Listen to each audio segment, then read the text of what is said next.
చాలా ఉన్నాయి మోడల్స్ ఎంచక్కా నగ్నంగా శరీర ప్రదర్శన చేస్తున్నారు స్త్రీలు.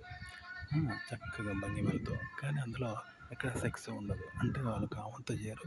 ఎదుటి వాళ్ళకు కామం కలిగించరు. కుండా చక్కగా చూపెడతారు. చివరికి కామాన్ని కూడా కామం లేకుండా కామం కలిగించకుండా చూపిస్తారనమాట.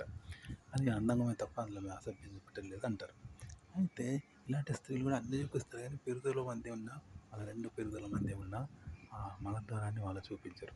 అలా పురుషులు కూడా చూడాలని అనుకోరు. చూపించమని అడగరు. వాళ్ళు కోరుకోరనమాట ఎవరు. చూసారా? కానీ అది కూడా చూపించమన్నది. అన్నీ చూపించినప్పుడు మలద్వారం చూపించమని అడగడంలో తప్పులేదు. చూడడంలో తప్పులేదు. వాళ్ళు కూడా చూపించాల్సి ఉంటుంది.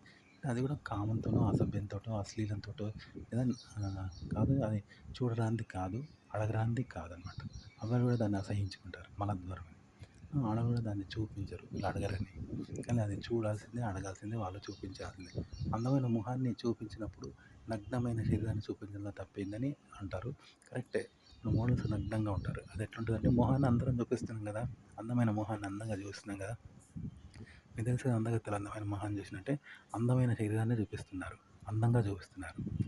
ఓకే. అది కూడా అందంగా ఉంటుంది. స్త్రీ శరీరం నగ్నత్వం కూడా అందంగా ఉంటుంది. కాబట్టి చూస్తారు. అందులో సెక్స్ లేదనమాట. కామం లేదు. కానీ అందం ఉంటుంది. సౌందర్యం ఉంటుంది. అది చూపిస్తున్నారు. అయితే మలద్వారం అనేది మాత్రం చూపించరు. దాంట్లో సౌందర్యం లేదనుకుంటారు. పురుషులు కూడా చూడాలి అని అనుకోరు. కానీ పురుషులు చూడాలి అనుకోవచ్చు, చూడొచ్చు, ఆడవాళ్ళు కూడా చూపించాల్సి ఉంటుందన్నమాట. దాన్ని తప్పుగా తీసుకోవద్దు. దాన్ని చూపించినప్పుడు దాన్ని ఎందుకు చూపించకూడదు?